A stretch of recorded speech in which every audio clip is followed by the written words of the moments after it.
All right, so Bismillah ar-Rahman ar-Rahim and Assalamu alaikum wa rahmatullahi wa barakatuh, everyone. Inshallah, we are going to be starting Surah Al-Ma'idah. And certainly, Surah Al-Ma'idah is 120 ayat. You could see it right there where it says ayatuha, 120 ayat. And certainly, it says here, tartibuha khamsa, that it is the fifth surah, at least in the order, but that doesn't necessarily mean that it is the fifth surah in Revelation. So this is important to keep in mind. And Surah Al-Ma'idah, you could see, let's see, in where it is in, let's see, in the sixth juzu, and we know that there are 30 juzu. So when you're looking at the sixth juzu, just to get an idea in where, of course, certainly the sixth juzu would basically be, let's see, right there, we're going to sixth juzu, and could see right there, here we go. In the seventh juzu, it actually happens to be in the middle of the surah, in where, here we go. So this would be in the seventh juzu. So you could see that it's halfway in the seventh as well. All right, so we're gonna, inshallah, speak about Surah Al-Ma'idah in general first, and then go in the details within the ayat in order to get an idea of what topics we're going to be covering and what topics we're going to be discovering as well within Surah Al-Ma'idah. So Surah Al-Ma'idah is generally a Madani surah. We're going to talk about what that means in just a bit. And let's see in Surah Al-Ma'idah, a couple of things. Someone actually did a beautiful right there mapping for the surah to make it easy for us to really know what this surah is really talking about. So here we go. In ayat 1 to 40, it basically talked about the DNAIM rule, which is the preservation of deen, the preservation of life, the preservation of chastity, and the preservation of wealth. So let's see, from Ayah 1 to 6, you could see that it's talking about the different ways to preserve contracts, different ways to basically bring about stability within the community. And certainly it also talked about certain things in terms of justice and how to implement justice. So basically went into those different areas in preservation of life as well, and where it went into telling us the story and telling us the story from ayah 27 to ayah 31, telling us the story of Qabil and Habil, and of course laid out the foundation of what actually makes justice. What makes justice? From ayah 41 to 86, it went into a slightly different topic, in where more political topic, in where it forbid any form of al-muwala, seeking whether it's political alliances at the expense of Allah subhanahu wa ta'ala or at the expense of Islam, or whether it's seeking, let's say, political support or social support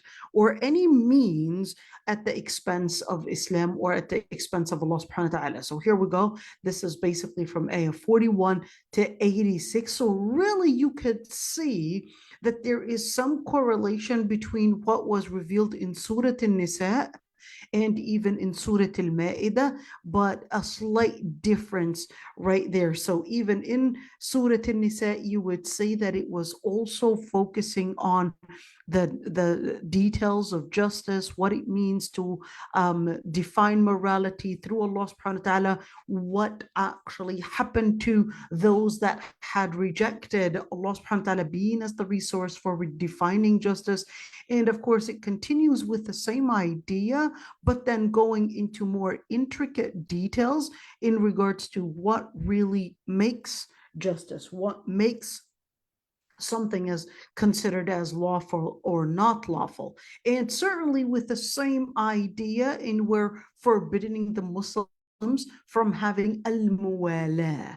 What is al-muwala? Al-muwala, we said, is basically to consider as the center slash authority, or to consider support, or even area of decision making. So anything that is outside of Allah subhanahu wa ta'ala is actually considered as muwala to that particular person. So whether you are basically regarding them as your center, in other words, authority, or whether they are considered as the center for, let's say, the decision makers, or even the political or financial support or social support, then in that situation, your muwala is really under question, and you must go into this severe scrutiny to make sure that you are considering your place of centricity, your place of decision making, your place of support, and certainly what you are surrounding yourself with in terms of an idea, or in terms of behavior, or in terms of people, that they are basically going from the basis of al-Iman, from the basis of al-Iman. So, of course, in Ayah 41 to 86 basically goes into details why it is basically nullifying or putting the Muslim Iman in danger if they are to consider themselves as part of Ahl al-Kitab, or consider Ahl al-Kitab as the center, or even considering the disbelievers. So this is not only talking about Allah subhanahu wa ta'ala, but even being and feeling a part of a non-Muslim community, or let's say a fast community, actually means you had put yourself within that circle, and therefore you would be من تشبه بقوم فهو منهم. Whoever imitates any group of people, then you had become part of them.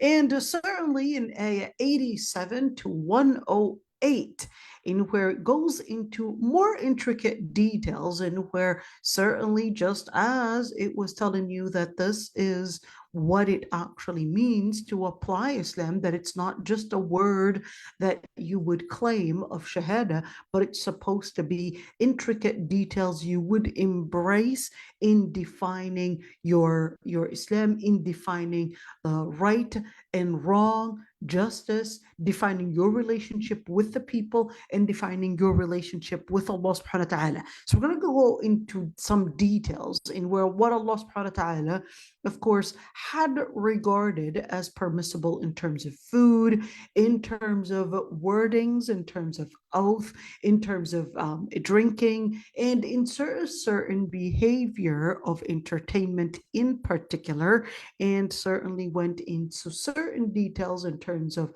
hunting regulations and rules, and certainly some practices that were done during Jahiliyyah that Allah subhanahu wa ta'ala had given al-mu'mineen, believers, on what and how to embrace their Islam, and at the same time be, of course, founded on guidance to make sure that they're not giving up on their interests, but at the same time living the important interests and living within the interest based on the guidance of Allah subhanahu wa ta'ala. And certainly in Ayah 106 to 108, it kind of jumps into a different topic.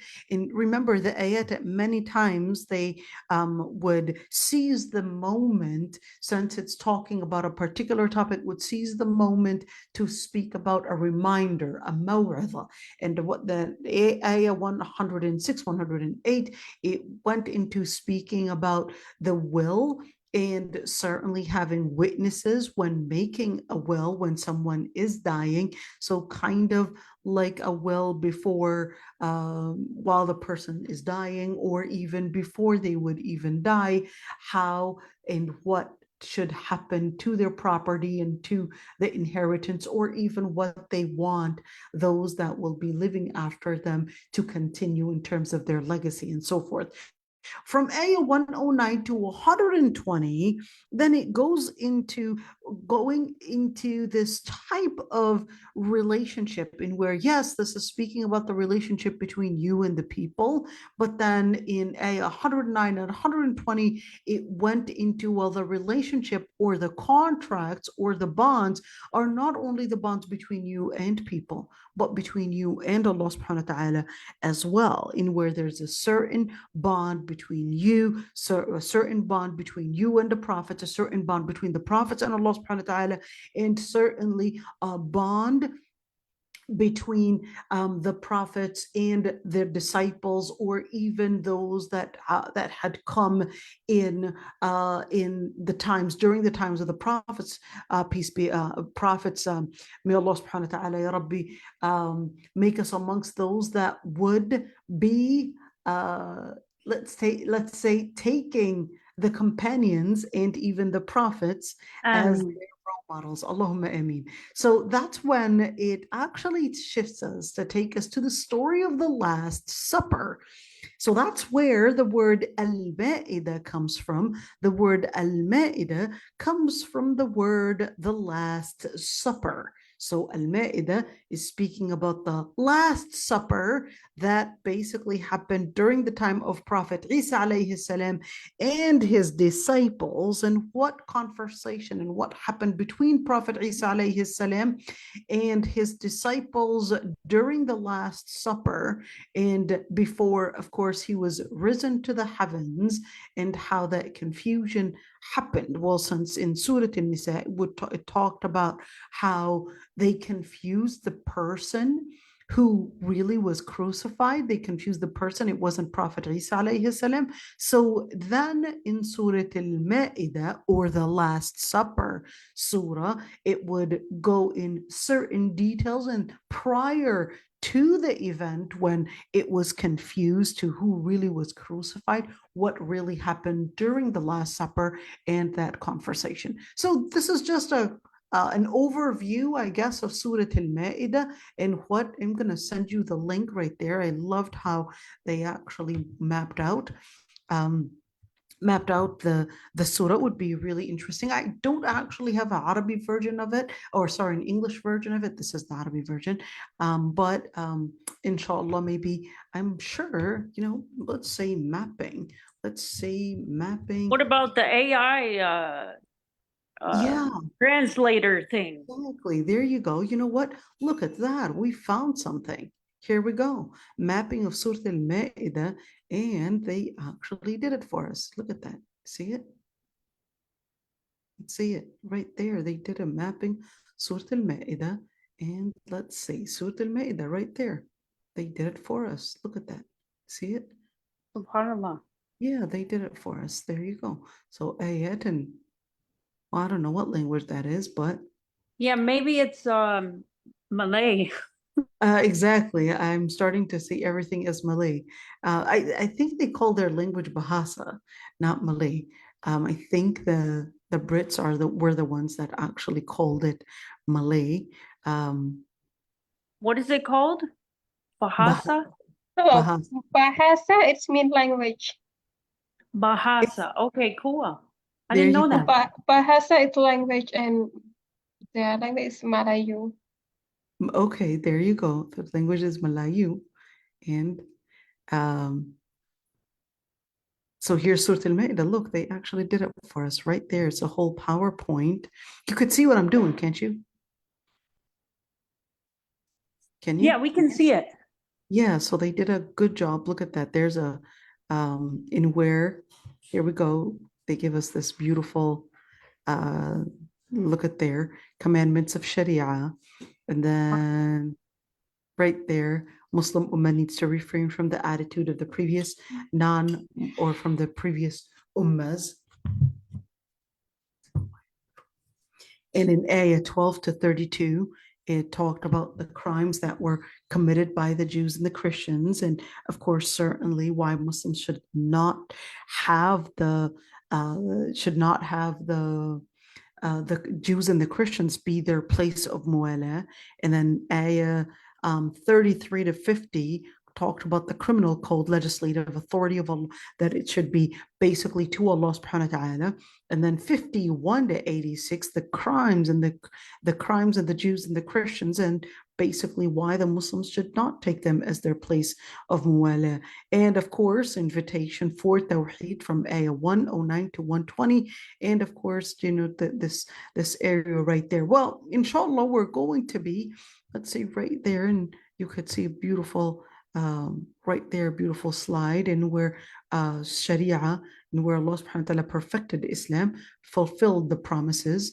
And of course, certainly, in order to speak about Sharia, it's not just talking about the relationship between people and Allah subhanahu wa ta'ala, but it's also talking about the relationship between people and people as well. So it goes into details with that, and certainly responded to the Jews and the people of the book on certain things that relates to Salah, Zakah, and certainly the Uqud, and went into the story of Qabil and Habil and the lessons learned from how the previous nations had rejected or had reinterpreted or recreated a new interpretation for the legislature or for the Sharia. So Allah subhanahu wa ta'ala, the main lesson learned: do not change the law, go to the book and the Sunnah. People of Allah subhanahu wa ta'ala would basically love Allah subhanahu wa ta'ala, do not follow and confuse with Islam with other beliefs. They would basically live in accordance with Allah subhanahu wa ta'ala's laws, in their oaths, of course, in their lifestyle, in their entertainment, and certainly when we're speaking about the certain details in terms of what you eat, what you drink, and certainly what you would engage in terms of the relationship with people, and certainly, of course, the Last Supper right there. So this would be, let me send you these slides as well, so you could benefit from them and just kind of get, an extra supporting, I would say, what should I call it? Supporting, I guess, resources that would help your notes. Okay, let's go on with our Surah al-Maida right there. يا أيها الذين آمنوا أوفوا بالعقود أحلت لكم بهيمة الأنعام. Okay, so let's see, what does that mean in general? O you who believe, أوفوا بالعقود. Awfu in general actually means to hold on to and be committed. In other words, have conviction in applying al-uqud. Now we're going to talk in details about al-uqud and what that means. So this is a very shallow translation. أوفوا بالعقود, have conviction in the contracts. أحلت لكم بهيمة الأنعام إلا ما يتلى عليكم غير محلي الصيد وأنتم حرم إن الله يحكم ما يريد. أحلت لكم, you had been given that certain animals from al-an'am, cows, goats, camels, and certainly sheep, that they would be lawful unto you. And of course, what was recited on you in terms of what in food, غير محلي الصيد, but you would not regard hunting as permissible while you are in a state of ihram. In a state of ihram, that is when a person is going through umrah or hajj and engaging in ihram. We'll talk about that inshallah. And the Lord Almighty rules what he basically he's the one that decrees whatever he wills. Let's see a couple of things. Let's go over, of course, we could see right there, this is Tafsir al-Qurtubi, and he says, وَهِيَ مَدَنِيَّةٌ بِإِجْمَاعٍ. I want to look at this one. He said, this is a Madani surah based on what all scholars had agreed on, and all scholars, they agreed that this surah is actually a Madani surah.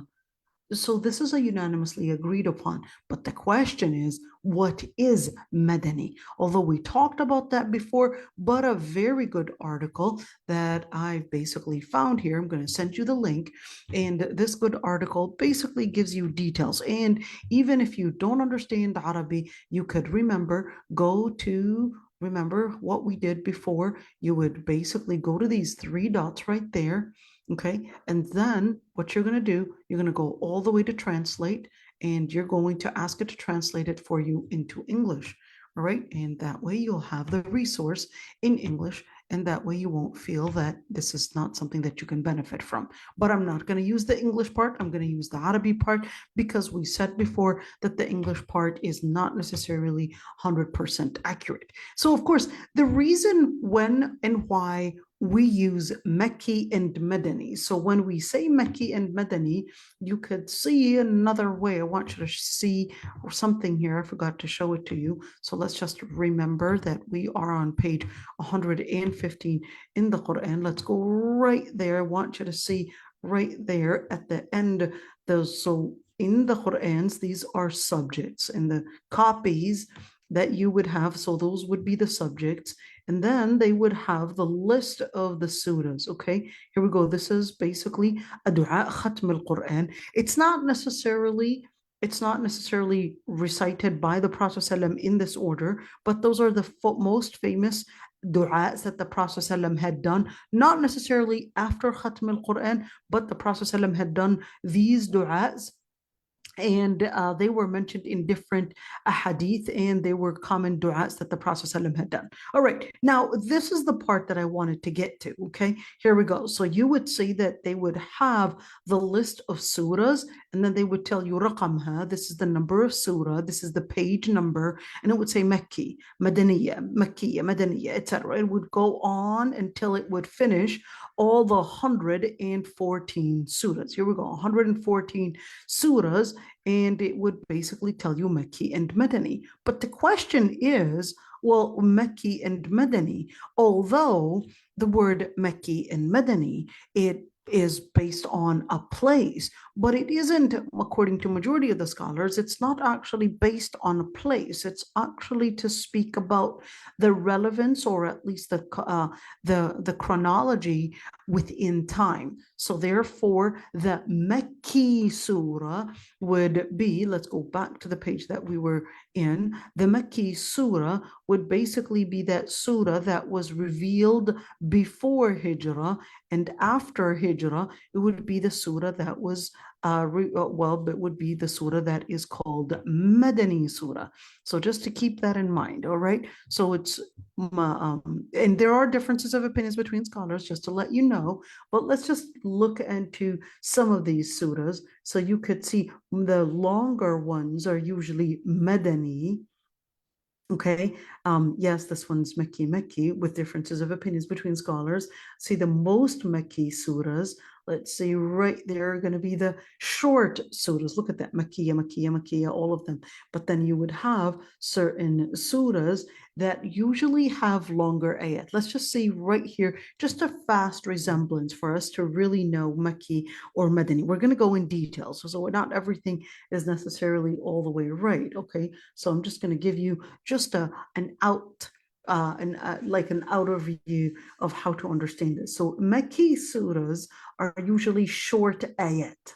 Okay, they're short ayat. Why? Think of it that the people were not ready to listen, so you needed to send short messages to the people. So short ayat surahs are usually Makki, and longer ayat surahs are usually Madani. So look at over here, you could see Madani, you could see a lot of Madani surahs. Madani surahs contained basically instructions and details in Sharia that Meccan surahs didn't usually have, because people were still struggling with faith. So to give them instructions on how to embrace faith, or how to live certain details in terms of Sharia, wasn't making sense, because the people yet were struggling with faith, let alone to put in any practice. Madani surahs, they would basically have the context. They had the munafiqeen, they had Ahl al-Kitab that were in the context, of course, of Medina. So you had the munafiqeen, you had the Ahl al-Kitab, you would have most of the Madani surahs, in fact, all Madani surahs, if they were to speak about Ahl al-Kitab, or if they were to speak about al-Munafiqeen, well, those only existed in Medina and not in Mecca. So therefore, the context would be the context would be based on the chronology and the place after Hijrah or before Hijrah. So Madani would be after Hijrah, Makki would be before Hijrah. Another article that I thought it would be a good idea to share, let's see right there in where here it said basically that Makki and Madani was actually more related, and it was more common between the scholars of Ahl al-Ilm, of course, the scholars, in where it is based on the timing, the chronology, and the context within time, and not the place. So it's based on time and not the place. So therefore, based on that, it would be basically what was revealed before the migration to Medina. Remember, the Prophet ﷺ stayed in Mecca after Bi'tha, basically after he was announced as prophet, stayed in Mecca for approximately 12 years and 9 months, approximately, all right? And in Medina, so that he stayed in Mecca for 12 years and 9 months after Bi'tha, but in Medina, he stayed for 11 years. For 11 years. So the Prophet ﷺ dies 11-year Hijrah.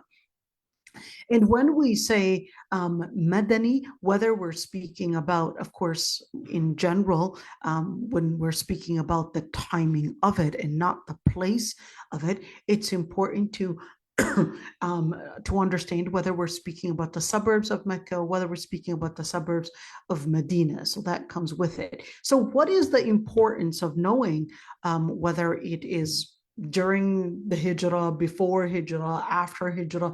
What is the importance of that? So number one, and which is probably the most important thing, which is knowing an-nasikh wal-mansukh. What does that even mean?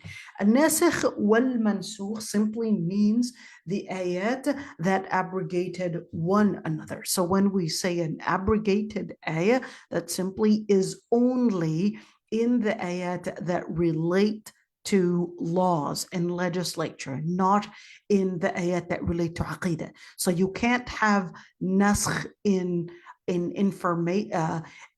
informational ayat that relate to, let's say, information about akhirah, relate to information about aqidah. There can't be naskh in that, because such a fact does not change. Facts do not change. But applications of laws, they can change, because Allah subhanahu wa ta'ala might have probably given a certain legislature during a certain time for a specific purpose. All right. So once the purpose was basically met,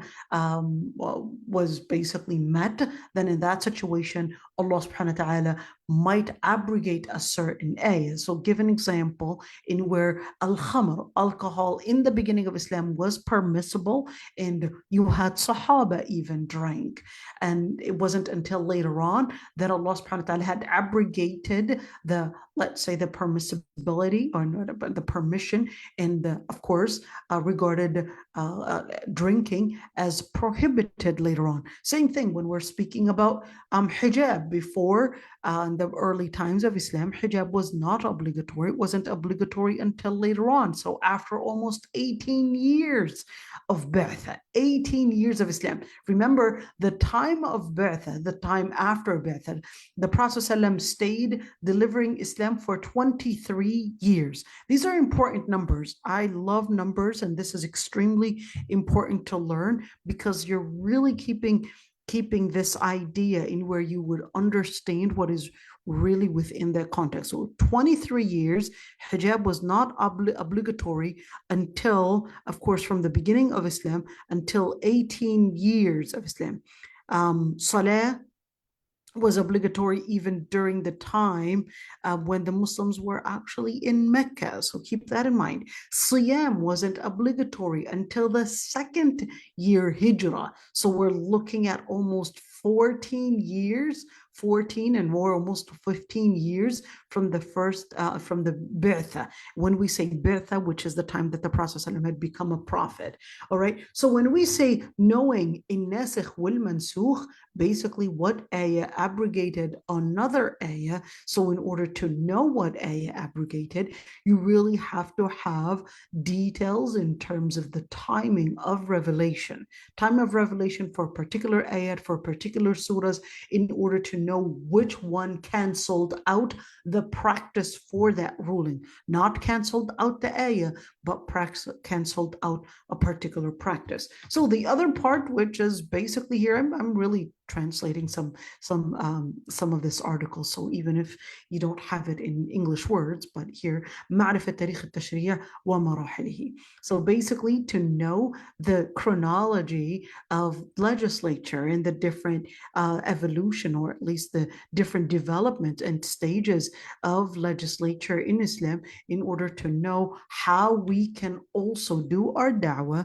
And certainly it's important to understand maqasid al-Quran, to understand the legal maxims, the wisdoms behind the revelations, the wisdoms behind certain legislature. And that way, even as a mentor or even as a teacher or as an individual Muslim, you would also recognize the way to help yourself grow in understanding Islam, and certainly in knowing how to grow in your, let's call it your spiritual development. And of course, in order, the most important thing is that when you understand the chronology of the revelation for the ayat, then in that situation, you're developing the right vision, the right interpretation, because you would have the right context. So having the right context is basically having whether the right context in terms of the chronology, the different, let's call it the different circumstances that surround the revelation for that ayat, whether we're speaking about place circumstances or whether we're speaking about political circumstances, financial circumstances, and or even the chronology within that ayat is going to give you the best understanding. And the more information you would have, it would basically give you a better understanding for a better interpretation, for having, of course, the context for that ayat. You'll basically understand the legal maxims, the purposes behind such ayat, and so forth. And certainly the Muslims were not only concerned only about the Quranic revelation in words and yeah, we got this and that's it, but they also wanted to basically memorize, preserve the context, preserve the sounding of the Quran, preserve, of course, the history, preserve the purpose of the Quran. And certainly you would see another thing that you would find in the Quran, in where the Madani surahs basically had certain way of, let's call it a certain rhetorical way in the surahs that are Mecki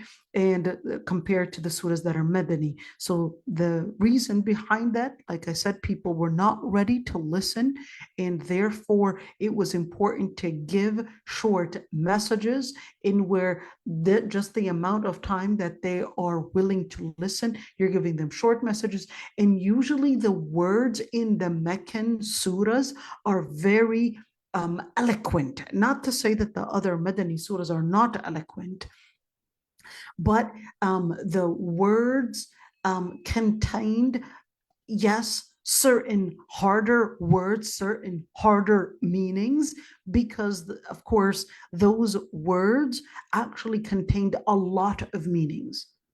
So it was one word, but this word was extremely eloquent, that it meant so many different things. It contained a lot of emotions. It contained a lot of meanings. It contained intricate details. It contained information which was basically necessary to have the people listen to it. But in Surah al-Madaniyah, of course, all the Quran is eloquent, of course, but in Surah al-Madaniyah, it basically contained more, let's say, more purposes in where let's say, clarity on the purposes, clarity on the legal maxims, clarity on certain wisdoms behind certain ayat, because people were ready to learn. But of course, in Surah al-Makkiyah, people were not ready to learn. It was time to just bring about this heart that is attracted to learn. So in Surah al-Madaniyah, it contained more details in many ways, because people were ready to learn, ready to dialogue, ready to basically make this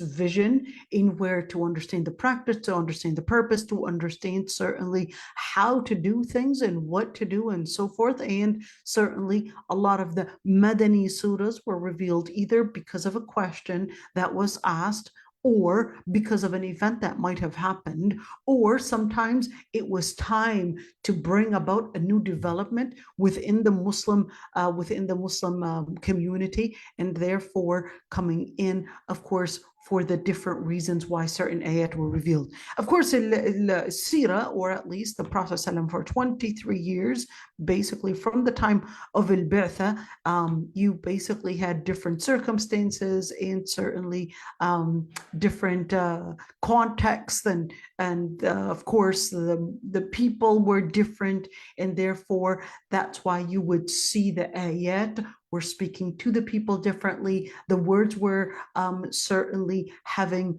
a different information, a different impact on the person's heart, etc. And this is extremely important when you're doing da'wah, and or even when you're trying to, let's say, expand in your tazkiyah. It's important to also take that as a stage of development in where you cannot whatsoever carry on big missions when you're still in the beginning of your, let's call it, Islamic embracement or your tazkiyah.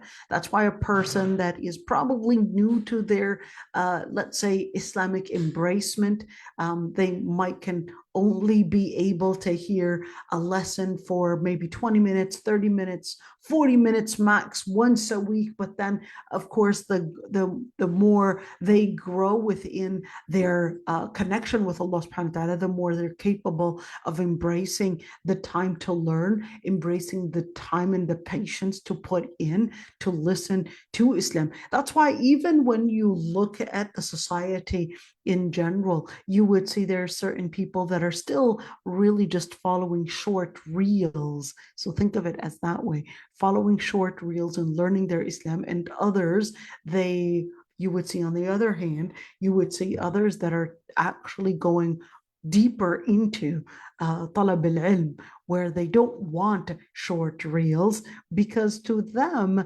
this is not feeding their hunger. This is not feeding their hunger. So people that are really new to talab al-ilm, they'll just take a short reel, 30 seconds, a minute, etc. But people that want to go for deeper talab al-ilm, you would see that they would be willing and having the patience to stay for long, and to stay, of course, in talab al-ilm in the daily, and even probably a couple hours within the day, and certainly wanting to put in the effort. So a couple things. It's beautiful here, Shaykh Ibn Uthaymeen. I really think this scholar didn't really get the appreciation that he deserves. I think many people classified him as Salafi, and that really many times turned people away because they didn't really understand. This scholar really deserves a lot of appreciation. Ibn Uthaymeen, in where he didn't die long ago, and Ibn Uthaymeen had a beautiful series in tafsir, beautiful series in nahu, beautiful series, and he would simplify it. And he had a deep connection with his students. Shaykh Ibn Uthaymeen is one of these scholars And along with Ibn Jibrin, I really admire how he was, even though his durus are really simple, to be honest, I mean, really simple, but still, even though the durus are really simple, but he managed to create with these simple durus, he managed to create let's say a formidable foundation within his students, in where it's not necessarily trying to make things hard that makes smart students or good students. Sometimes it's making a good foundation, even if it's actually simple information, but making and creating that simple foundation will later on be this foundation that will enable them to be strong in when it comes to, let's say, harder topics to embrace.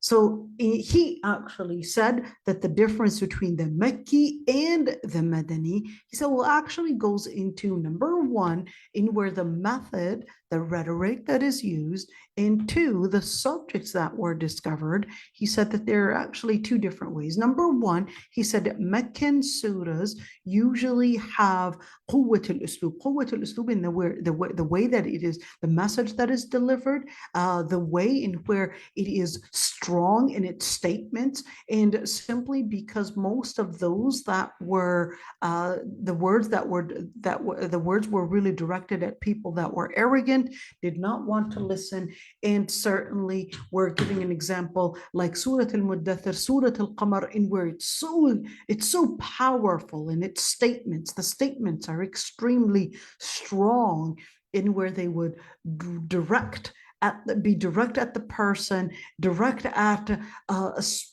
bring about a certain fear. It's so strong to actually say Judgment Day has become so near, and the Qamar the moon had split open, and you'd be like, what are you talking about? What's going on? What am I missing here? And basically you could say in Surah al-Madaniyah, in where it is more lenient, it is more gentle, it is, of course, the words are easier to grasp. The words are simply going into certain details, and where it's basically creating a dialogue, but the people here were so arrogant that they were not ready, so you really needed to bring about powerful statements, just as in Surah al-Maida.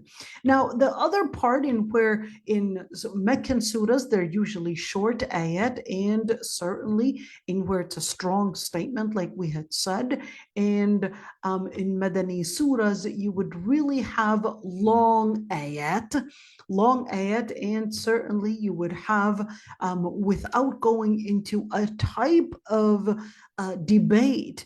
Usually the Madani surahs are usually not going into debates, but it's basically giving them certain details, and that's why you would see like Surah al-Baqarah is a Madani surah. All right, as for the subjects, let's see, in Meccan surahs, it usually focused on speaking about Aqidah, having the right, of course, creed, and therefore it talked about resurrection, talked about the divinity, basically talked about Allah subhanahu wa ta'ala, talked about certain details in regard to the unseen, because most of the people were actually not believing in that, so you needed powerful statements to get them to recognize it. The Madani surahs, they contained more details, and in terms of whether it's in terms of worship or transactions, because of course already the people had within their iman, of course within their faith, they already had the foundation of, let's say, the basis of Aqidah, the basis of Islamic creed. So they just needed more details in terms of transactions, in terms of worship, and certainly the ayat were going more into political relations, whether we're speaking about military, whether we're speaking about munafiqeen and the existence of different groups, whether it's the munafiqeen or those that were hypocrites, or certainly the other groups that were from Ahl al-Kitab that were at the time living within the context of Medina. And certainly, though, when we speak about hypocrisy, the reason why they existed, the hypocrites, they existed really because the society at the time, the Prophet ﷺ was really like the head of state, in where he was given the pledge by certain chieftains within the Aus and al Khazraj. So therefore, they needed to develop certain alliances with the Muslims, and because they were seeking certain interests. So that's why you had the munafiqeen. And certain scholars like Manna al-Qattan, now when I was in college in my undergrad years, those were the books, Manna al-Qattan, and certainly, let's say, these books, Al-Itqan, for Zurqani and Munahir al-Irfan, those were the books that we had to study. This is undergrad, okay? So all this information is really undergrad, undergrad information. Okay, let's see. There are certain things. Let's see, Manna al-Qattan, he basically said that we would basically have certain differences, whether it's in the subjects or even in the rhetoric that was used. And he said certain details. He said Makki surahs and Madani surahs, in where, number one, every surah that has a sajda is a Meccan surah. Okay, so that's one thing for us to see. Every surah that has a sajda is a Meccan surah. All right, every surah that has the word kalla, which means verily not, is a Meccan surah.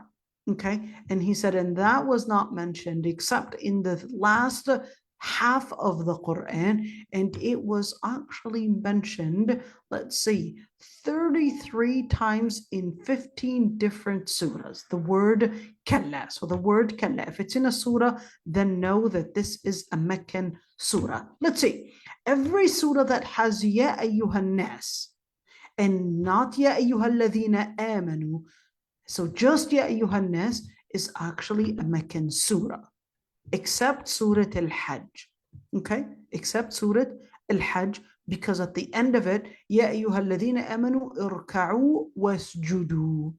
He said most scholars would consider that this ayah is actually a Meccan ayah. Okay, let's see, or some scholars actually consider it Meccan and other. All right, Kull surah, every surah that has stories of the prophets and stories of the previous nations is basically a Meccan surah, except Surah Al-Baqarah. So the stories, all the prophet stories, all of them were actually in Meccan surahs. Every surah that mentions Adam and Iblis, the story of Adam, the story of Iblis, is a Meccan surah, except Surah Al-Baqarah. Okay, let's see. Every single surah that basically has details in terms of obligations or criminal law, let's say criminal laws, or speaks about any crimes and etc., then that would be a Madani surah. Now we're going into Madanis.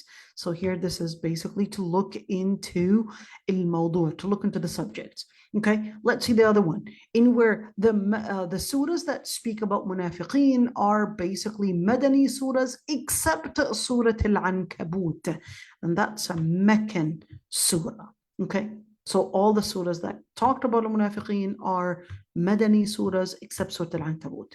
Let's say every single surah that holds a debate or a dialogue with Ahlul Kitab, with the people of the book, is basically a Madani surah. Okay, let's see. And in general, okay, when you look at whether it's speaking about laws of worship or transactions, criminal law, family law, laws of inheritance, speaking about jihad, speaking about family relations, or even speaking about international relations, or even speaking about the different legal maxims or different legislatures, that would basically be Madani. Okay, the ayat that would basically be directed at the Christians and the Jews, or even inviting them to Islam, or even that goes in details in regards to, of course, editing the words of Allah subhanahu wa ta'ala, or avoiding taking and embracing the truth, or even going against what Allah subhanahu wa ta'ala had revealed. And of course, and speaking about as well, so that would be a Madani surah. And also, whichever surah that would speak about the behavior of munafiqeen, or even scrutinizing their own behavior, or even their own psychology, or even exposing the different things that they were concealing, or even the dangers that they would have on the deen or within the Muslim society, that would be a Madani surah. So this is just basically that. And of course, beautiful article right there. And what website is that? Islam Q&A. I think they do a good job in going and trying to be, I guess, detailed, and also giving you the resources. I love that they would give you the resources right there and to help you go for more details. And these books are available in PDF. So even if you wanted to go in PDF, and even right now with AI, with your AI, you could even ask, and especially ChatGPT 4 right now, if you were to put any, let's say, an image, you were to take an image of a certain page, even if it's PDF, and tell it to translate it for you, it will translate it for you. Translation is not always so accurate, but it does almost, I would say, 75% accuracy, which is really good. So that's actually outstanding. And you could have these resources right now available to you. And in fact, not only a page, but you could even have a whole book right now translated, even if it's in PDF and in Arabic. You could download it and even get that ilm. But certainly it's not enough to actually have that PDF. You also need those ulum as well with a teacher, just to make sure that you're understanding things right and not getting a wrong translation. Let's continue. يا أيها الذين آمنوا أوفوا بالعقود. And we said that here Al-Qurtubi says مدنية بإجماع. So when was it revealed? He said part of the surah نزل في حجة الوداع or حجة الوداع. So here, is it حجة الوداع or is it حجة الوداع? Both are actually right. حجة الوداع would be basically the farewell speech when the Prophet ﷺ, during, of course, given the farewell speech, 10th year Hijrah, and of course Fath Makkah was in 8th year Hijrah, and part of that surah was revealed in Am al-Fath. Am al-Fath is basically 8th year Hijrah. The Prophet ﷺ didn't make Hajj until 10th year Hijrah because he didn't want to yet, and he definitely didn't want to see people doing Hajj while they were still, of course, in their, let's say, past behaviors, not fully dressed. All right, so some of it was revealed in during Am al-Fath, which is 8th year Hijrah, and some of it is 10th year Hijrah, and certainly in the ayah Am al-Fath وَلَا يَجْرِمَنَّكُمْ شَنَآنُ قَوْمٍ, the second ayah, right, basically from this surah. We're going to talk about that. And some of it, كل ما نزل من القرآن بعد هجرة النبي فهو مدني. And here Al-Qurtubi wanted to emphasize everything that was revealed after the migration to Medina was basically considered Madani, whether that was revealed in Medina or whether that was revealed during any travel, or of course when we're speaking about what was revealed before Hijrah. Abu Maysara, let's see, Abu Maysara, but one thing I would like to say is that although al-Muhaqqiq, they basically said that this is Abu Maysara, this is not accurate. This is actually wrong. Okay, this is actually wrong. This is not the Abu Maysara that was actually quoted here.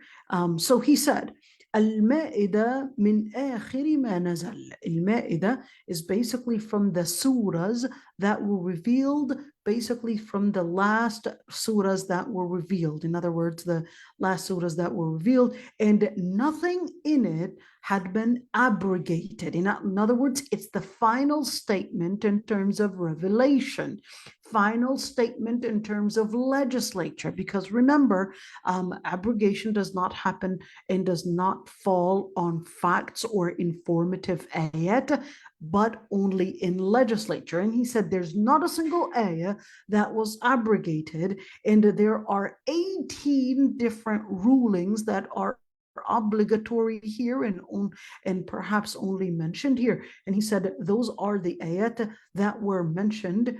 There's the 18 different surahs, and of course, let's see, al-Qurtubi comments, and he said actually there are 19 because he missed out on وَإِذَا نَدَيْتُمْ إِلَى الصَّلَاةِ, and he said there's no other place that basically mentioned basically الأذان except this surah. And I wanted to mention the mistake that that al-Muhaqqiq had done, and it is definitely not al-Qurtubi himself. All right, so let's look at the mistake right there. And the mistake, he said Abu Maysara, and he said that this person is Amr ibn Shurahbil al-Hamadani, and this person mata fi wilayat Abdullah ibn Ziyad. This person is actually for that particular person, they did not actually have that information documented upon them.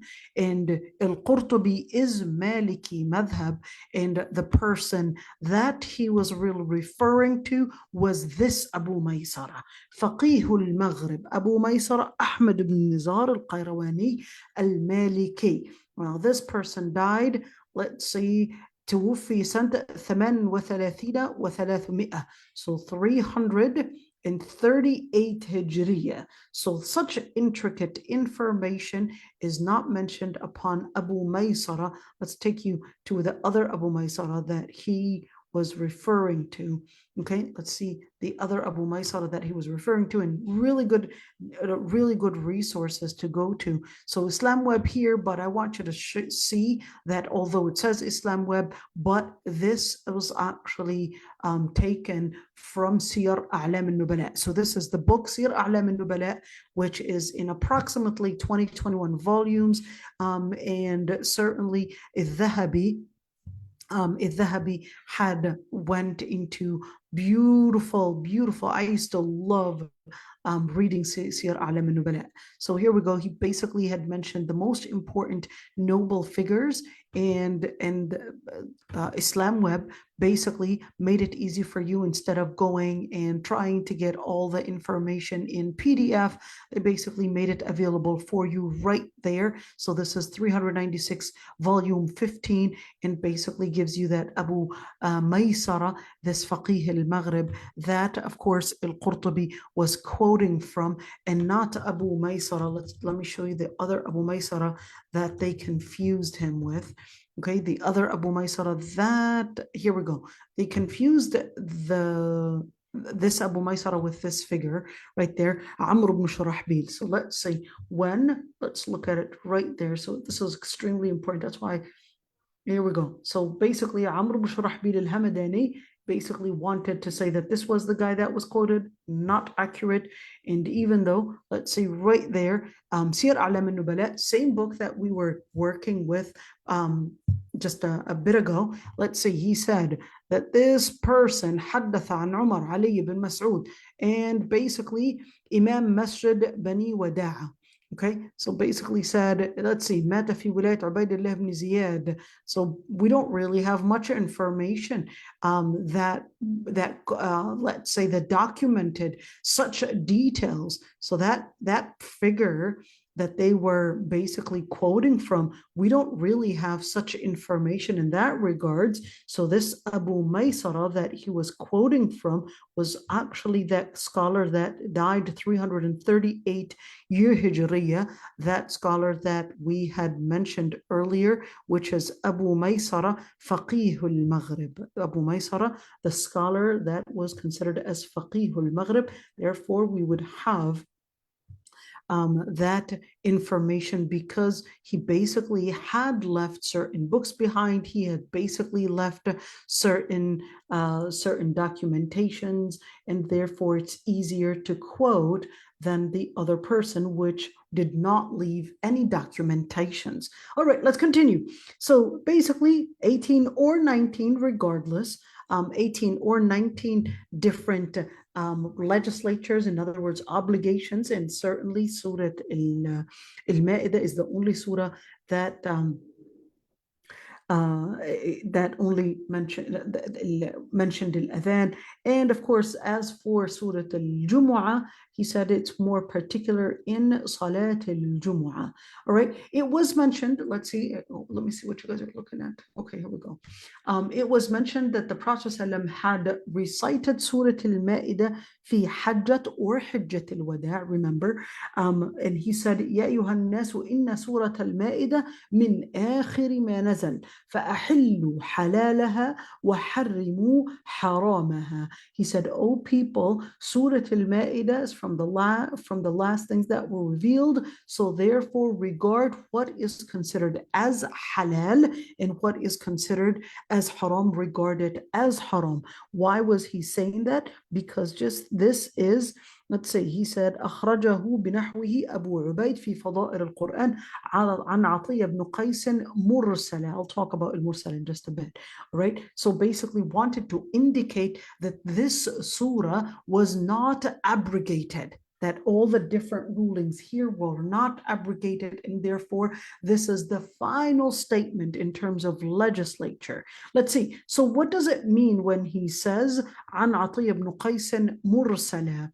Mursal basically means that a certain narrator, or at least the Sahabi in particular, was not mentioned within the chain of narration, but that not every mursal is necessarily, although it is classified as not sahih or within the classification of da'if, but not every da'if. Remember, there are 69, according to Ibn Salah, there are 69 different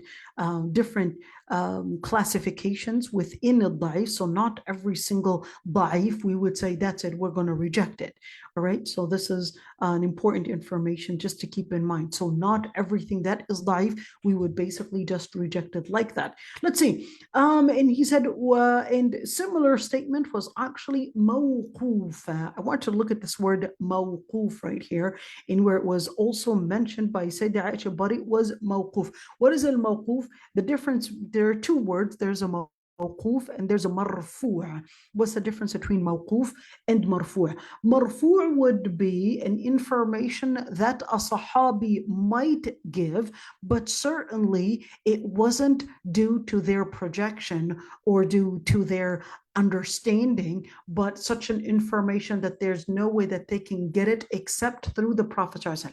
So let's say Hudayfa ibn al-Yaman gives information about signs of Judgment Day. This would be in marfu' because there's no way that Hudayfa ibn al-Yaman can get such information from his own, his own understanding or his own interpretation. Such information could be only one thing, in where it is basically marfu'. It's going to be basically attributed to the Prophet ﷺ and not necessarily his own interpretation. Il-mawquf would be something that the Sahabi themselves would basically have their own, let's say, interpretation, their own understanding. In other words, it would be attributed to them and not necessarily something that would be attributed to the Prophet ﷺ. All right. Jubair ibn Nufayl, what was the mawquf, semicolon? I love that they actually put semicolon. Jubair ibn Nufayl, he said, I went into Sayyidah Aisha, and of course there was a barrier, all right? and certainly she could not be with indirect speech with men, except if they were her mahram. He said, I went into Sayyidah Aisha's, basically her place, and she said, هل تقرأ سورة المائدة? Do you read Surah Al-Ma'idah? And he said, yes.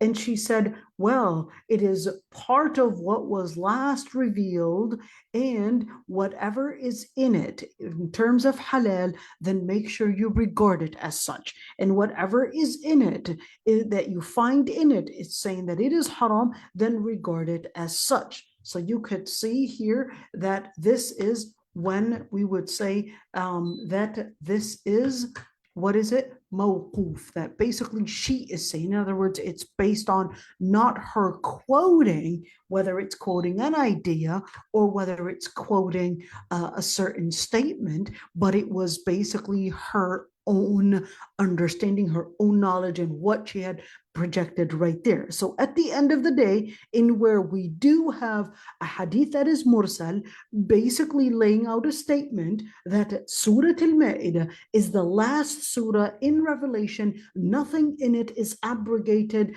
nothing in it, we can never claim that any ayah or any ruling in it is abrogated, therefore canceled out, but all of it is actually considered as muhkam. Al-muhkam is the opposite of mansukh. Al-mansukh would mean abrogated. Al-muhkam means it was never abrogated. That's final. All right. Al-Sha'bi, very important scholar, but we'll talk about him later. He said, لم ينسخ من هذه السورة إلا قوله ولا الشهر الحرام ولا الهدي والقلائد.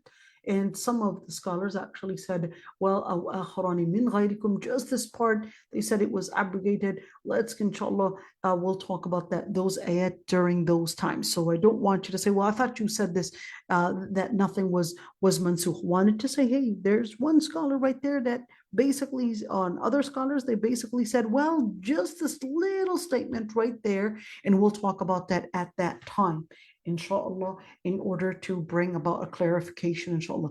يا أيها الذين آمنوا أوفوا بالعقود أحلت لكم بهيمة الأنعام إلا ما يتلى عليكم غير محلي الصيد وأنتم حرم إن الله يحكم ما يريد. Of course, al-Qurtubi in this ayah, let's just read a general recitation. O you who believe, have conviction and apply the contracts that you had done. For Allah subhanahu wa ta'ala had given you certain bahimat al-an'am, certain animals as basically regarded as permissible for you for consumption, except what was, of course, إلا ما يتلى عليكم here, ما يتلى عليكم غير محلي الصيد وأنتم حرم. We did actually explain just in surface. Let's go in detail. So this is then speaking about those that are in state of ihram. They cannot do hunting. Let's say, al-Qurtubi said there are 7 different issues in regards to commenting on this ayah. Now, keep in mind that al-Qurtubi's tafsir is called al-Jami' li ahkam al-Quran. Let's do it again. I'm going to go, what page is this? I want you to see it. This is page 245. Let's just remember, we're on page 245. This is what the book is called. Al-Jami' li ahkam al-Quran والمبين لما تضمنه من السنة وآي الفرقان والمبين لما تضمنه من السنة وآي الفرقان. What does that mean? Al-Jami' li ahkam al-Quran means the compilation of all the ayat that are legislating ayat. So what was his focus? Well, his focus was mainly on the ayat that contained legislature. Okay, so that's why he said al-Jami'. It's like it's combining, it's a compilation of all the different ayat that contained legislature. And wal-mubayyinu, and what would bring about a clarification to what the sunnah and even ayul furqan, or the ay. Why did he say that? The ay means it's basically the plural of ayah. So ayah is singular, A is basically plural for the word ayah. So the ayat al-Furqan is another name for Al-Quran, and the word al-Furqan actually means the words that differentiate or at least bring about a final distinction between truth and falsehood. So what did he want to do? He wanted to bring about the rulings and the details in terms of the ayat that were focusing on the rulings in the legislature, but he didn't want to just focus on the ayat because there's no way for you to make a tafsir unless you would go for the sunnah as well. So this is basically what al-Qurtubi wanted to do. So therefore, for tafsir Surah al-Maida, certainly al-Qurtubi is going to be giving you 7 different points, 12 different, 13, 19, 20, and so forth. And we had seen that before. Let's see. Abi Abdullah Muhammad ibn Ahmad ibn Abi Bakr al-Qurtubi basically died 671 Hijriya. Here are the muhaqqiqeen. Let's go on. And we said 245 was the page number that we were working on. Here we go. And he said, قوله تعالى يا أيها الذين آمنوا قال علقمة. Who's this Alqama? I want you to look into this Alqama because this is an important figure in terms of understanding, of course, the people that we're learning from. And Alqama, his name is Alqama ibn Qais al-Nakha'i. I want you to see what I'm doing so you could learn how to research yourself. All right, so who's this Alqama? Well, first of all, what did he actually say? We're going to go back and actually learn. Let's see. علقمة said كل ما في القرآن يا أيها الذين آمنوا فهو مدني ويا أيها الناس فهو مكي وهذا okay, here we go. So what did he want to say? He said علقمة quote. He said everything that is in the Quran where it says يا أيها الذين آمنوا is actually مدني. All right, so that means it was revealed after Hijrah. And everything that says يا أيها الناس is actually Mekki. And let's see. And number 3, basically Muharrar al-Wajiz. Okay, so who's this Alqama that we're actually quoting from? Why is he important? Let's see. Here are certain resources that you can go back to in order to see. We talked about hadith transmitters. We also talked about tarajim abra tarikh. I like hadith transmitters. It's actually a good, even though the other one does the same thing, but let's see. Here we go. Alqama ibn Qais al-Nakha'i, and here's the reference. They gave you the reference for you to see who this person is. And let's say Alqama ibn Qais al-Nakha'i, and here's some information about him. Basically died 938 CE, did it for you. I basically love Siyar A'lam al-Nubala because it gives me the information right there. Well, I don't even understand what is being said here. Certainly simple, and you can just go right there and actually click the English translation and voila, you've got it right there. But me, I don't want to use the English translation because I don't understand English translations like that. I like to go back to the actual butter. Let's go to the butter and actually see what Dhahabi had said. Remember, we went to Siyar A'lam. So English is like the margin instead of the butter. Exactly. There you go. English is the margarine, and this is the butter. All right, Siyar A'lam al-Nubala. Let's see, we did this before. Siyar A'lam al-Nubala. Here we go. We showed you the Siyar A'lam al-Nubala before. That's so awesome because I was trying to find a translation of that. There you go. Here we go. Alhamdulillah. There you go. This is a huge book. See how big this book is? We just went to Siyar A'lam al-Nubala for Abu Maysara just earlier. Look at this. It's a huge book. So that's why, instead of getting the whole copy and researching and all of that, I used to just sit in the library and just read from Siyar A'lam al-Nubala. Let's see what he says. He says, Alqama ibn Qais ibn Abdullah Abu Shibl al-Nakha'i. So what is it? Who is he? He said he's basically the scholar of al-Kufa.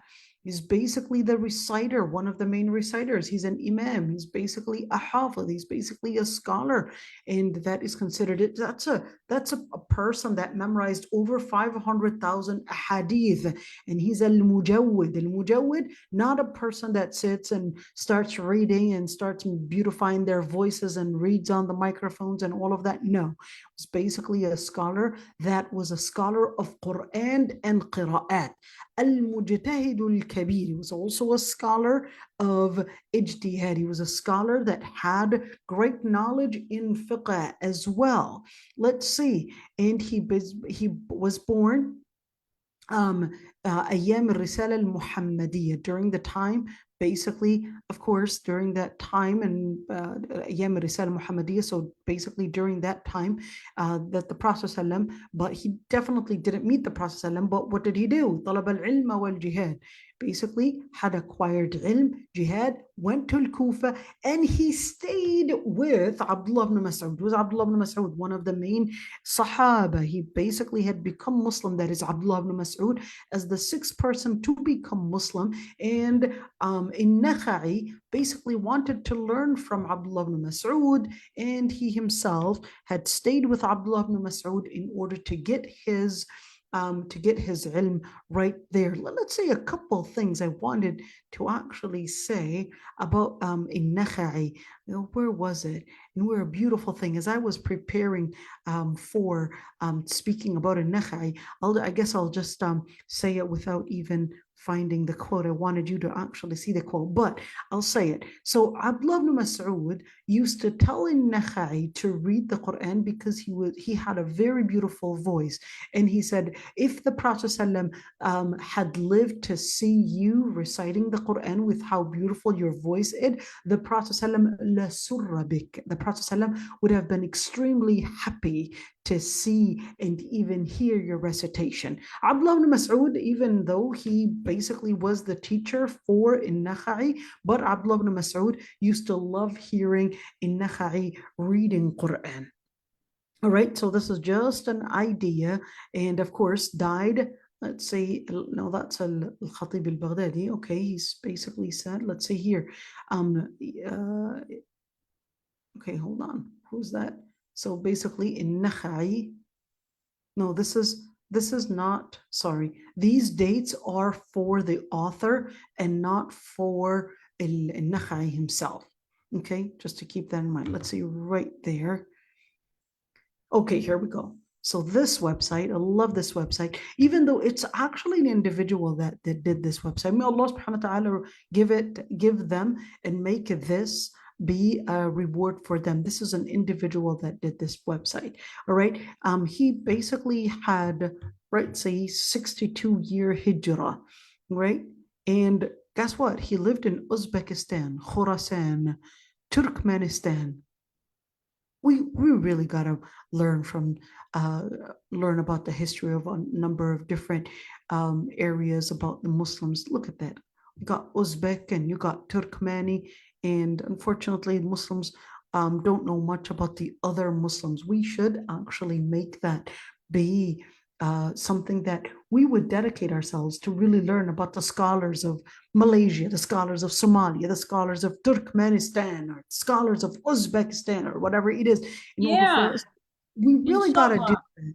Inshallah, we really got to do that. So inshallah, we'll go in details.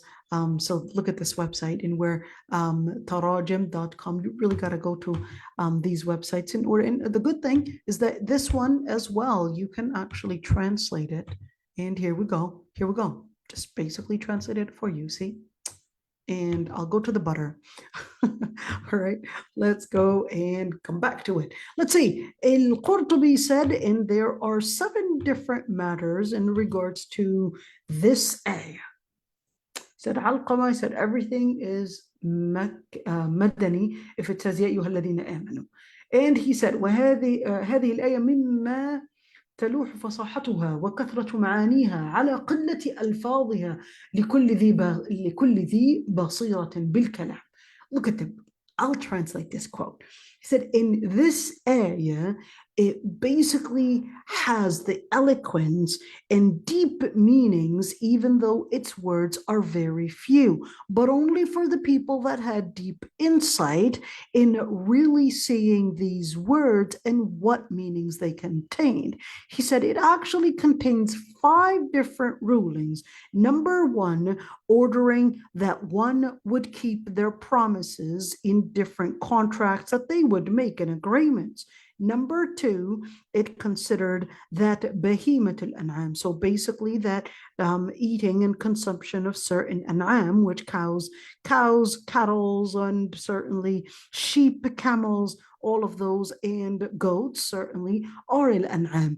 And number 3, an exception to whatever is beyond that and basically beyond certain rulings. And number 4, in where it basically had considered that there was an exception in where someone else had basically hunted for somebody that is in a state of ihram. In other words, they would be permitted to eat from it. All right, let's see. And number 5, in where it basically had considered that if something was hunted, all right, if something was hunted and the person that hunted was not the person in a state of ihram, that they could actually eat. Okay,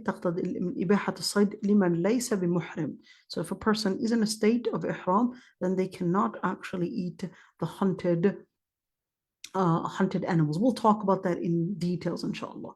All right, so what I'm going to do right now, I'm not going to go in all the 7 because it's already 1:49, but I'm going to stay right at this point. Next class, which is inshallah tomorrow, we'll go in details in regards to these rulings right there, because that's what the ayah is actually talking about. So we'll inshallah stop right here, and inshallah, if there are any questions before we sign off, and hopefully, let's see. What was the Prophet's way of correcting people? Heard that he didn't say, don't do this or that, just reflecting on wisdom, since many of the adults don't want to be told off or corrected. Quick question. Why was the father of the Jewish wife of the Prophet ﷺ not regarded as Muslim after affirming that he was the awaited prophet? Is it because belief includes following the legislation as what you have mentioned in previous lectures?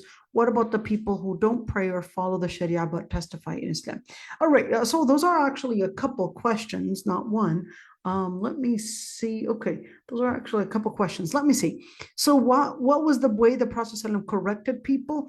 So it really depends on the circumstance, not always that the Prophet ﷺ didn't necessarily say, don't do this or do this, but because he was giving an indirect way most of the times, an indirect way in where, for example, he would tell Abdullah ibn Umar, he would be a great man if he were to do Qiyam al-Layl. Or he would also say, well, hey, take this and give it as a sadaqah.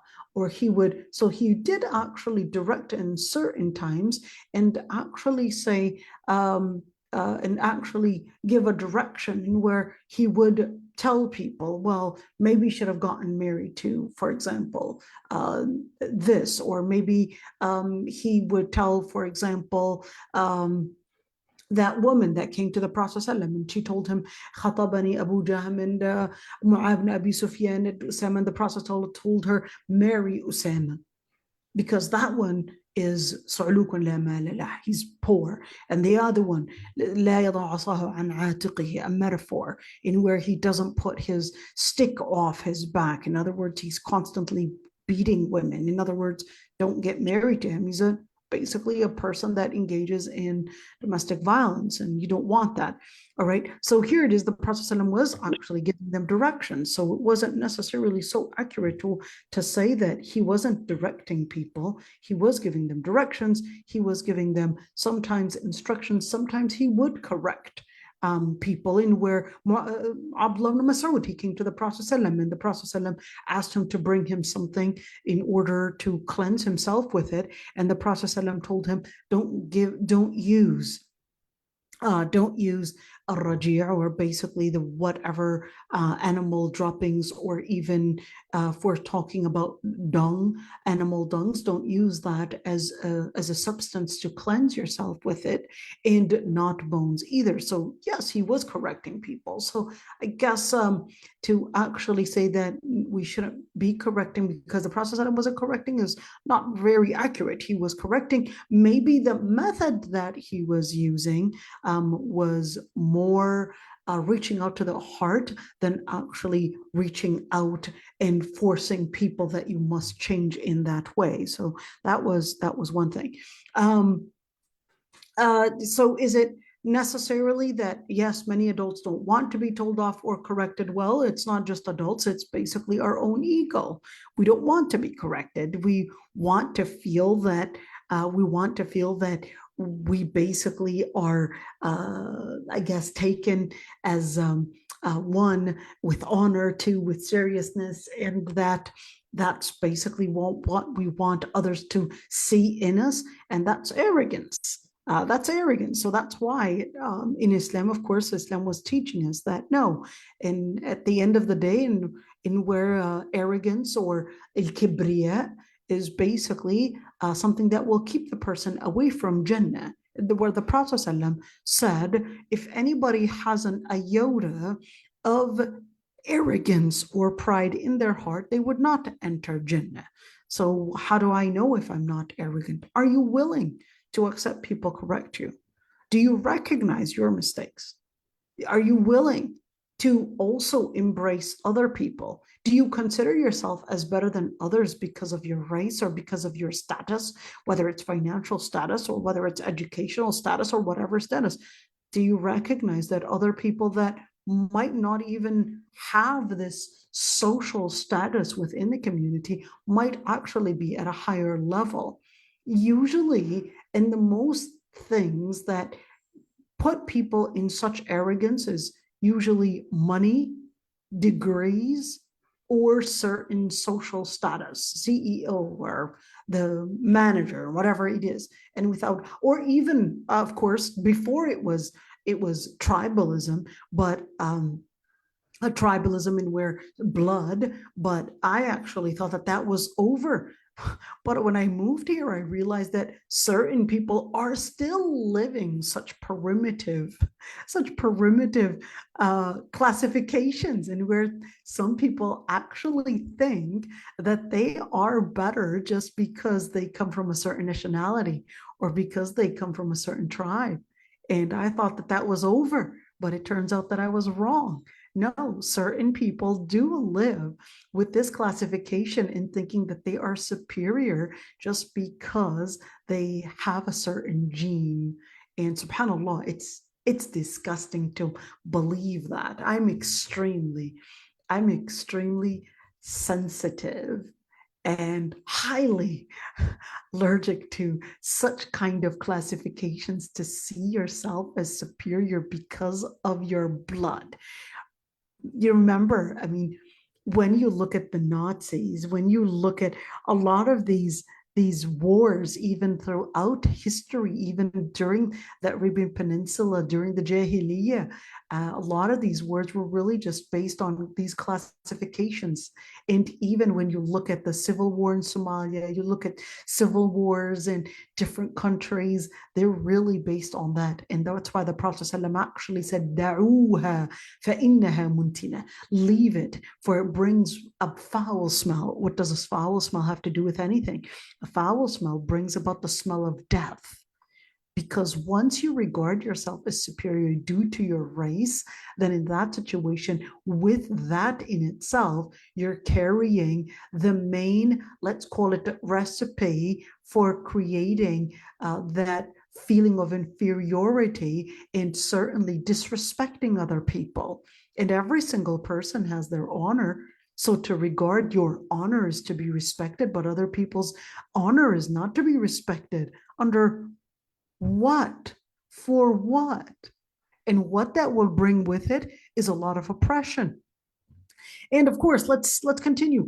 With the other question, why was the father of the Jewish wife of the Prophet ﷺ not regarded as a Muslim? Because he wasn't Muslim. He didn't become Muslim, and he refused to become Muslim because he regarded that the Prophet ﷺ was not from, and the reason that I guess provoked the Jews within Medina not to become Muslim was because the Prophet ﷺ was not an Israelite. He was not from the children of Israel, at least from the descendants of the Jewish, or at least the children of Israel, and therefore they regarded that that was that tribal reason, that they were superior, and therefore they did not regard that he had the right to get the message and that he was inferior. They didn't want to actually get the message. And of course, al-kibr wal-haya. Ilm gets lost between two things. Number one, al-kibr is pride, arrogance, and al-haya, shyness. So definitely they knew that their book and their scriptures did contain the information about a prophecy of a coming prophet, but they still rejected him because they considered that they were superior in their race, and therefore did not need to follow the Prophet ﷺ. All right. As for the other question, what about the people who don't pray or follow the Sharia but testify Islam is the truth? Fair enough. Sin, according to Ahl Sunnah wal Jama'ah, unlike al-Khawarij, sin does not get the person outside of Islam, outside the boundary of Islam. If a person committed a sin, then Allah subhanahu wa ta'ala will hold them accountable for that sin and not necessarily get them out of the fold of Islam. Scholars then Is that even for Salah?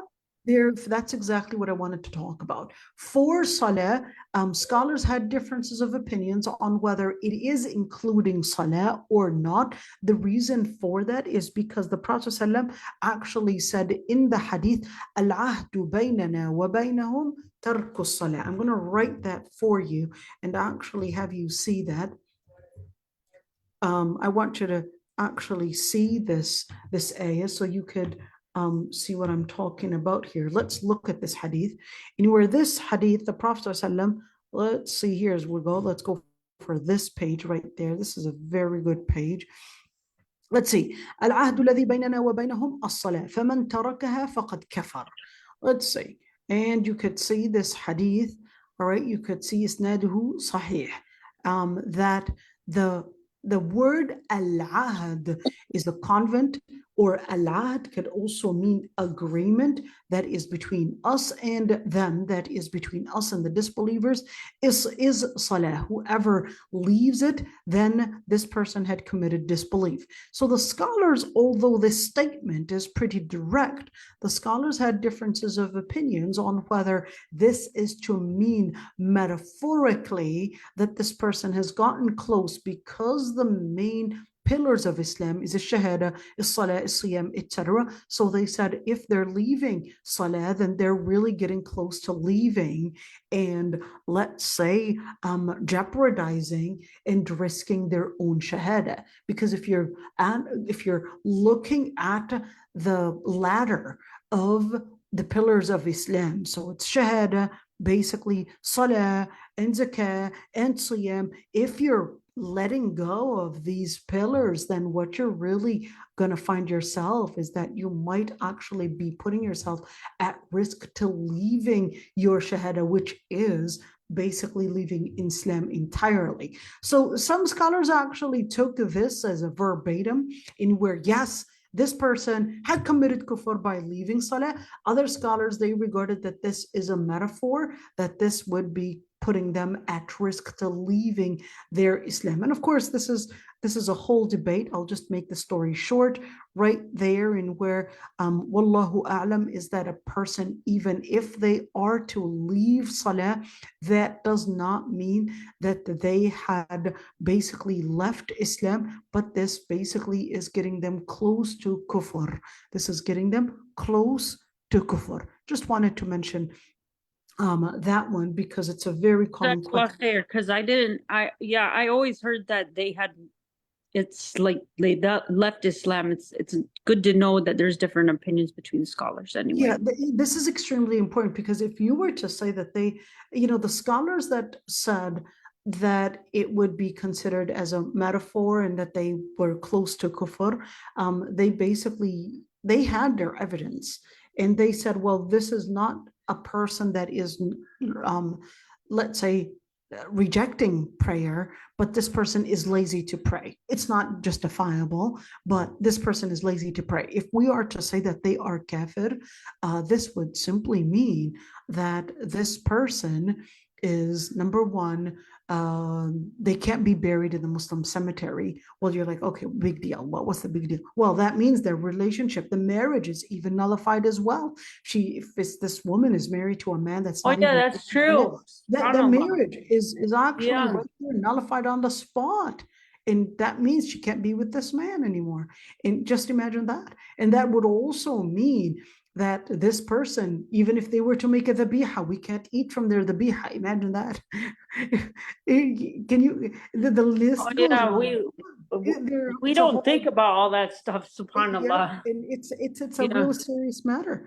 So inshallah, we will talk about, inshallah, other details, and inshallah, once we get into those ayat. So I hope I answered those questions, and barakallahu fikum. It is, and wa iyyakum. Allah yahfadak ya Rabbi. I know, sorry if I give so much information, but I really believe that we have to go up, and I really believe that it's important to lay out the Islamic studies in a way that is advanced, because I feel that it respects the audience. It respects their capacity to understand. It respects their levels. It respects the audience, because it also honors them in where, no, we have to appreciate their intelligence. We have to appreciate the audience love for talab al-ilm. We also have to appreciate that this ilm was not given to an elite, but this ilm was actually given to the Muslims. So this is not elite information. This is actually information for all the Muslims.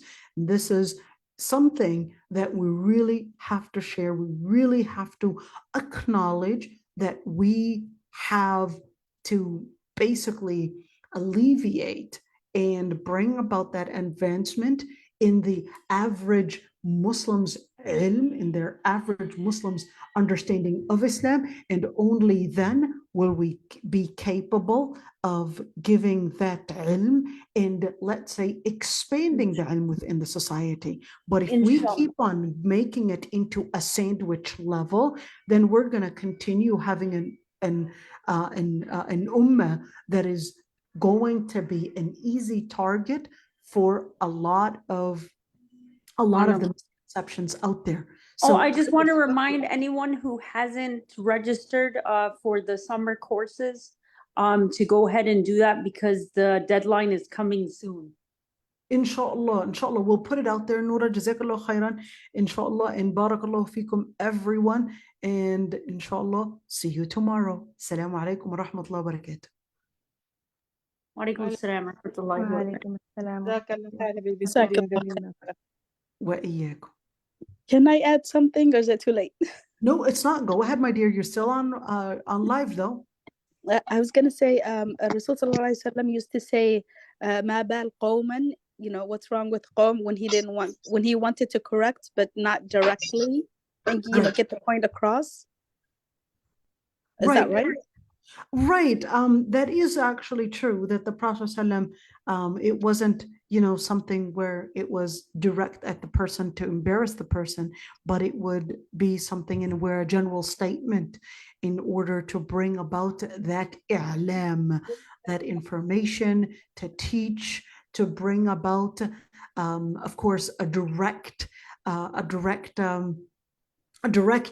way of teaching the community rather than a person themselves and putting them at the spot, on the spot, and probably embarrassing them. So that is actually, that is true. جزاك الله خير وزادك الله علما. And Allah يبارك فيك يا ربي and ربي يحفظكم. So inshallah, we'll see you all tomorrow.